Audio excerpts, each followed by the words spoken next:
नमस्कार, मैं नेहा और आप देख रहे हैं उत्तर बंगाल और सिक्किम का number 1 leading news channel SK live. आपका समय, आपकी खबर। खबरों में विस्तार से बढ़ने से पहले आइए देखते हैं आज के हेडलाइंस। सिक्किम के सीएम पवन चामलिंग 2 जगहों से लड़ेंगे चुनाव। रायगंज में कन्हैयालाल अग्रवाल के समर्थन में प्रचार शुरू। शनिवार को आ सकती है भारतीय जनता पार्टी के उम्मीदवार की पहली लिस्ट। हाम्रो सिक्किम पार्टी ने 6 उम्मीदवारों की सूची की जारी। 19 मार्च को गोजामुमो और तृणमूल कांग्रेस का संयुक्त कर्मी सम्मेलन का होने जा रहा है आयोजन। सिलीगुड़ी में 2 दिवसीय वॉलीबॉल टूर्नामेंट शनिवार से। अब बढ़ते हैं खबरें विस्तार से। सिक्किम की सत्ताधारी SDF पार्टी ने विधानसभा चुनाव के लिए जारी की उम्मीदवारों की पहली सूची। सीएम पवन चामलिंग 2 जगहों से लड़ेंगे चुनाव। सिक्किम की सत्ताधारी SDF पार्टी के द्वारा राज्य में होने वाले विधानसभा चुनाव के लिए उम्मीदवारों की पहली सूची जारी कर दी गई है। SDF पार्टी की जारी सूची में 18 उम्मीदवारों के नाम हैं। सूची के अनुसार तालिका में याकसुम टासिडिंग BL विधानसभा सीट से दीछेन अंगमू भोटिया, मानेबुंग देंताम सीट से NK सुब्बा, गेजिंग बरन्याक सीट से LM Sharma, Rinchen Pong BL seat से KS लेप्चा, धर्मदीन BL सीट से पेम नोर्बो शेरपा, शालघारी जुम SC सीट से धनकुमारी कामी, पोकलोक कामरंग सीट से पवन कुमार चामलिंग, नामचे सिंगथाम सीट से पवन कुमार चामलिंग, मल्ली सीट से फरवंती तामंग, नामथांग से रातेपानी सीट से बिरजन तमांग, तिमी नामफिंग सीट से GM गुरुंग, रांगंग यांगंग सीट से राजकुमारी थापा, तुमेनलिंगी BL सीट से उगेंती ग्याछो भुटिया, ज्ञानथांग माचोंग BL सीट से DT लेप्चा, नामछेबुंग सीट से M प्रसाद शर्मा, अपर तादोंग सीट से GT ढुंगेल, गांटोंग सीट से पिंछो छोपे लेप्चा, जांगू BL सीट से पिंछो नामग्या लेप्चा चुनाव लड़ेंगे। उल्लेखनीय है कि देश में आगामी लोकसभा चुनाव 7 चरणों में संपन्न होने जा रहा है। लोकसभा चुनाव के साथ ही इस बार सिक्किम विधानसभा चुनाव भी कराए जाएंगे। राज्य में पहला मतदान 11 अप्रैल को होगा। शनिवार को आ सकती है भारतीय जनता पार्टी के लोकसभा क्षेत्र के उम्मीदवारों की पहली लिस्ट। मोदी राजनाथ की सीट का भी हो सकता है ऐलान। लोकसभा चुनाव के पहले चरण के मतदान में अब कुछ ही दिन शेष बचे हुए हैं। ऐसे में हर पार्टी अपने उम्मीदवारों की लिस्ट जारी कर रही है। भारतीय जनता पार्टी भी शनिवार को अपनी लिस्ट जारी कर सकती है। भारतीय जनता पार्टी अपनी पहली लिस्ट में ही प्रधानमंत्री नरेंद्र मोदी की संसदीय सीट का ऐलान कर सकती है। 2014 में PM मोदी ने वाराणसी से चुनाव लड़ा था और प्रधानमंत्री के पद पर आसीन हुए थे। शनिवार शाम 4 बजे भारतीय जनता पार्टी की एक बड़ी बैठक होगी जिसमें प्रधानमंत्री नरेंद्र मोदी भी शामिल होंगे। उम्मीद जताई जा रही है कि भारतीय जनता पार्टी शनिवार को ही 100 उम्मीदवारों की लिस्ट जारी कर सकती है। सूत्रों के मुताबिक इस लिस्ट में प्रधानमंत्री नरेंद्र मोदी, गृह मंत्री राजनाथ सिंह, केंद्रीय मंत्री नितिन गडकरी, केंद्रीय मंत्री सदानंद गौड़ा, राधा मोहन सिंह की सीटों का भी ऐलान हो सकता है। समाजवादी पार्टी और कांग्रेस ने अभी तक अपने कई उम्मीदवारों के नामों का ऐलान कर चुके हैं। इसके अलावा बंगाल में ममता बनर्जी ने अपने 42 लोकसभा सीटों के लिए उम्मीदवारों की सूची पहले ही जारी कर चुकी है। सिक्किम के हाम्रो सिक्किम पार्टी ने सिक्किम विधानसभा चुनाव के लिए 6 उम्मीदवारों की सूची की जारी।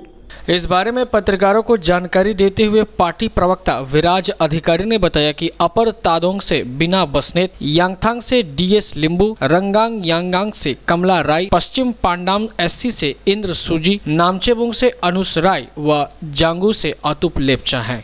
Siliguri engineering and architect association ने प्रशासनिक कार्यों को लेकर जताई नाराजगी। Siliguri engineering and architect association ने आरोप लगाया है कि पिछले 1 वर्षों से माटीगरा ब्लॉक वीडियो ऑफिस द्वारा उनके काम को मान्यता नहीं दी जा रही है। शुक्रवार को संवाददाता सम्मेलन के माध्यम से संगठन की ओर से KKR ने बताया कि इस विषय को लेकर उन लोगों ने माटीगरा के वीडियो से संपर्क साधने का प्रयास किया, लेकिन इससे कोई लाभ नहीं हुआ। उनका कहना है कि मान्यता नहीं मिलने के कारण वे किसी भी प्रकार का कोई नया कंस्ट्रक्शन वे नहीं कर पा रहे हैं, जिस वजह से सरकारी धन की की हानि हो रही है। रायगंज क्षेत्र से तृणमूल कांग्रेस उम्मीदवार कन्हैयालाल अग्रवाल के प्रचार हेतु दीवार लेखन कार्य के साथ दलीय पताका लहराने का कार्य हुआ शुरू। रायगंज लोकसभा केंद्र के तृणमूल कांग्रेस के उम्मीदवार के तौर पर चुना गया है। इसी सिलसिले में उन्होंने दीवार लेखन के माध्यम से लोकसभा चुनाव का प्रचार भी शुरू कर दिया है। इस विषय पर उन्होंने बताया कि वे सभी मुख्यमंत्री के आदेश पर कार्य कर रहे हैं। इसके अलावा इस बार के लोकसभा चुनाव में तृणमूल कांग्रेस ही 42 सीटों पर कब्जा करेगी। আমরা 3-4 দিন আগে থেকে শুরু করে দিয়েছি। আজকে ওয়াল লেখনটা যেহেতু শুরু হলো, আমরা সাইড পটটা আগে করে রেখেছিলাম, ওই জন্য ওয়াল লেখনে কিছু 2-4টা তুলি আমিও চালিয়ে দিলাম। নির্বাচনে নেমে কেমন লাগছে? না না ভালো আছে। নির্বাচন তো আমরা গ্রাম পঞ্চায়েতে লড়েছি, এবার তো হায়েস্ট এটা স্ট্র্যাটেজি হবে। প্রথমবার তৃণমূলের সিম্বলে প্রথমবার আপনি? হ্যাঁ বললাম কোনো অসুবিধা হবে না, ভালো ভোটে জিতবে। বললাম যে হয়তো এটা কংগ্রেস সিপিএমের ব্যাপার আছে, এই ব্যাপারে আমার কোনো মন্তব্য। আপনার তো কোনো ইফেক্ট পড়বে না? কতটা আশাবাদী? না আমি 100% আশাবাদী, আমি জিতবো। তৃণমূলের সংগঠনটা খুব ভালো আছে, আবার তারপরে দিদি এত উন্নয়ন করেছে গোটা রাজ্যে, বিকল্পের তো কোনো আর অন্য দলই নেই এখানে। আর সাংগঠনিক অবস্থা গোটা রাজ্যে তৃণমূল কংগ্রেস অনেক ভালো।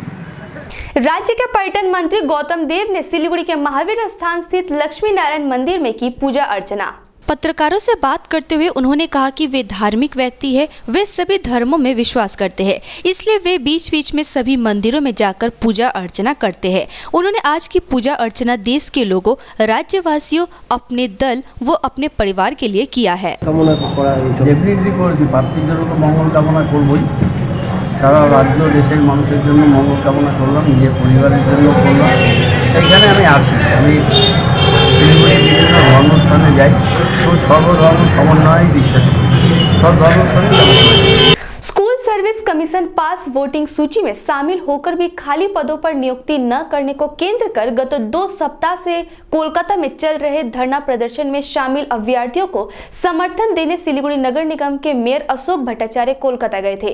सभी छात्रों से मुलाकात कर उन्होंने राज्य के शिक्षा मंत्री को एक पत्र लिखते हुए छात्रों के दुख के विषय में बताते हुए उनके मांगों को पूरा करने का निवेदन किया। लेते हैं एक छोटा सा ब्रेक, आप बने रहे एसके लाइव के साथ।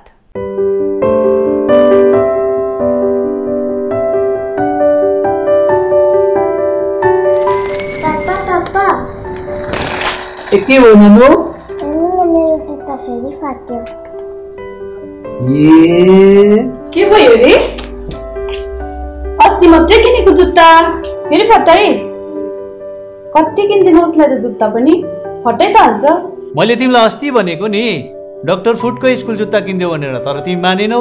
हजुर, डाक्टर फुट सुविधायुक्त, टिकाउ अनि नचिप्लिने पनि। ब्रेक के बाद खबरें विस्तार से। आगामी 19 मार्च को गोजामुमो और तृणमूल कांग्रेस का संयुक्त कर्मी सम्मेलन का दार्जिलिंग में होने जा रहा है आयोजन। 19 को इसी महीने 19 को जो election observer from the TMC party Shri Arib Vishwas और 2 और है, वो लोग आ रहे हैं दार्जिलिंग। तो 19 में हम लोग के गोरखा स्टेडियम में कर्मी सभा रखा हुआ है, तो उसमें हमारा पार्टी का भी होगा, टीएमसी की पार्टी का। उसके बाद में हम लोग वो मीटिंग के बाद में हम लोग नॉमिनेशन में जाएंगे और जॉइंटली हम लोग कैंपेनिंग करेंगे। Tax advocate association of Bengal के नॉर्थ बंगाल जोन के सदस्यों ने national tribunal goods and service tax एलिफेटेड ट्राइबल की शाखा सिलीगुड़ी में खोलने की मांग। केंद्र सरकार ने जीएसटी काउंसिल का national tribunal goods and service tax affiliated tribal Delhi में बनाने के लिए गत 14 तारीख को एक नोटिस जारी की थी, जिसके बाद कोलकाता में भी इसका एक ब्रांच खोला जाएगा। लेकिन tax advocate association of north Bengal zone के सदस्यों ने उत्तर बंगाल में भी इसकी शाखा खोलने की मांग की है। उनका कहना है कि कोलकाता में चालू होने के बाद लोगों को हर छोटी बड़ी बात के लिए कोलकाता जाना पड़ेगा। उन्होंने बताया कि अगर यह उत्तर बंगाल में चालू हो जाता है तो यहाँ के लोगों को काफ़ी সুবিধা होगी। এরিয়া অফিস যদি আমরা উত্তরবঙ্গে করতে পারি, যদি তৈরি করা যায়, তাহলে উত্তরবঙ্গবাসীকে এই জিএসটি সংক্রান্ত যে মামলা মোকদ্দমাগুলো রয়েছে, সেগুলো বিবাদগুলো রয়েছে সেগুলো নিয়ে কিন্তু আর উত্তরবঙ্গের বাইরে যেতে হবে না। শুধুমাত্র সুপ্রিম কোর্টই থাকবে হচ্ছে উত্তরবঙ্গের বাইরে, বাদ বাকি সবই কিন্তু তখন এখানেই রয়েছে। सरकारी बैनर पोस्ट खोलने को लेकर मालदा में शुरू हुआ राजनीतिक विवाद। लोकसभा चुनाव के दिन की घोषणा होने के बाद भी मालदा लोकसभा केंद्र में सरकारी प्रचार थमने का नाम नहीं ले रहा है। सरकारी बैनर को खोलने को लेकर तृणमूल कांग्रेस तथा बीजेपी के बीच उत्तेजना देखी जा रही है। इस घटनाक्रम के पीछे विरोधी पार्टी सीपीएम तथा कांग्रेस ने जिला प्रशासन को जिम्मेदार ठहराया है। उनका आरोप है कि अभी भी जिले के विभिन्न जगहों पर मुख्यमंत्री ममता बनर्जी तथा प्रधानमंत्री नरेंद्र मोदी के सरकारी विज्ञापन टंगे हुए हैं। इस पूरी घटना को लेकर सीपीएम नेताओं ने निर्वाचन कमीशन के पास आचार संहिता को उल्लंघन करने के खिलाफ शिकायत दर्ज कराने की बात कही है। उल्लेखनीय है कि 10 मार्च निर्वाचन कमीशन ने लोकसभा चुनाव के दिन की घोषणा कर दी थी। उसके बाद से ही देश में आचार संहिता लागू हो गया है, लेकिन अभी भी मालदा में विभिन्न चौराहों पर ये टंगे हुए हैं। भारत बांग्लादेश सीमा कालियाचौक इलाके से 213 जिंदा कारतूस व आग्नेयास्त्र के साथ एक गिरफ्तार। लोकसभा चुनाव से पहले भारत बांग्लादेश सीमा पर स्थित कालियाचौक इलाके से पुलिस ने भारी मात्रा में ताजा कारतूस के साथ आग्नेयास्त्र बरामद किया है। गुप्त सूत्रों से खबर के आधार पर कालियाचौक थाना पुलिस ने अंतरपुर इलाके में अभियान के दौरान सफलता हासिल की। इस दौरान पुलिस ने 213 राउंड ताजा कारतूस के साथ आग्नेयास्त्र जब्त किया है। इस घटना में पुलिस ने एक व्यक्ति को गिरफ्तार किया है। वह कामता इलाके का रहने वाला है। पुलिस का कहना है कि वह इन अस्त्रों को लेकर किसी व्यापारी को बेचने की फिराक में था। पुलिस ने इन लोगों के खिलाफ कानूनी तरीके से हथियार रखने के आरोप में मामला दर्ज किया है। जलपाईगुड़ी में मैथमेटिक्स फॉर ऑल नामक सेमिनार आयोजित। देश के विभिन्न कॉलेज से आए अध्यापकों ने गणित के विभिन्न पहलुओं को लेकर रखे अपने विचार। जलपाईगुड़ी सरकारी इंजीनियरिंग कॉलेज में शुक्रवार से मैथमेटिक्स फॉर ऑल नामक एक सेमिनार का आयोजन किया गया। इस कार्यक्रम में देश के विभिन्न कॉलेज से आए अध्यापकों ने गणित के विभिन्न पहलुओं को लेकर अपने विचार रखे। West Bengal state science council technology की पहल पर आयोजित इस सेमिनार में शिवपुर के IIT के अध्यापक डॉक्टर अपूर्व सरकार ने आधुनिक युग में गणित की उपयोगिता एवं उनके विभिन्न विशेषताओं के बारे में उपस्थित लोगों को अवगत कराया। सेमिनार में इंजीनियरिंग के छात्र छात्राओं के पास मैथमेटिक्स के लिए गणित के खास महत्व व उनमें सफल होने के लिए विभिन्न गुण प्रस्तुत किए। जलपाईगुड़ी सरकारी इंजीनियरिंग कॉलेज के अध्यक्ष डॉक्टर अमिताभ राय ने कहा कि आज के सेमिनार में बचपन में सीखे गए गणित की विभिन्न विधाओं की उन्नति के बारे में चर्चा की गई। सिलीगुड़ी में 2 दिवसीय वॉलीबॉल टूर्नामेंट शनिवार से विजेता टीम को नवाजा जाएगा स्वर्गीय विनय कुमार दत्त के ट्रॉफी से। सिलीगुड़ी बाघाज्योतिन स्पोर्टिंग क्लब की ओर से कल शनिवार से 2 दिवसीय वॉलीबॉल टूर्नामेंट का आयोजन किया जा रहा है। बाघाज्योतिन स्पोर्टिंग क्लब के सदस्यों ने बताया कि बाघाज्योतिन स्पोर्टिंग क्लब 10वीं बार वॉलीबॉल टूर्नामेंट का आयोजन करने जा रही है। इस प्रतियोगिता को 2 भागों में बांटा गया है। पहला मिनी डिस्ट्रिक्ट एंड दूसरा इंटर क्लब होगा। उन्होंने बताया कि मिनी डिस्ट्रिक्ट टूर्नामेंट में 4 टीमें भाग ले रही है, जबकि इंटर क्लब टूर्नामेंट में 8 टीम भाग लेंगी। उन्होंने कहा कि विजयी टीम को स्वर्गीय विनय कुमार दत्त के ट्रॉफी से नवाजा जाएगा। সম্ভবত একমাত্র ক্লাব যে ক্লাব সারা বছর ধরে ভলিবল খেলাটা অল্প বয়সী সমস্ত বাচ্চা ছেলে মেয়েদেরকে একদম দৈনিক রেগুলার বেসিসে আমাদের ক্লাব প্রাঙ্গণে তাদের কোচিং এর ব্যবস্থা আছে, ভলিবল খেলা হয় এবং প্রত্যেক বছর এবার নিয়ে এটা 10ম বর্ষে আমাদের এটা পা দিল। শিলিগুড়ি বাঘাজ্যোতিন স্পোর্টিং ক্লাব একটা ভলিবল টুর্নামেন্টে একটা অর্গানাইজ করা হয় এবং এই ভলিবল টুর্নামেন্টটা স্বর্গীয় বিনয় কুমার দত্তের নামে এখানকার ट्रॉफीগুলো দেওয়া হয়।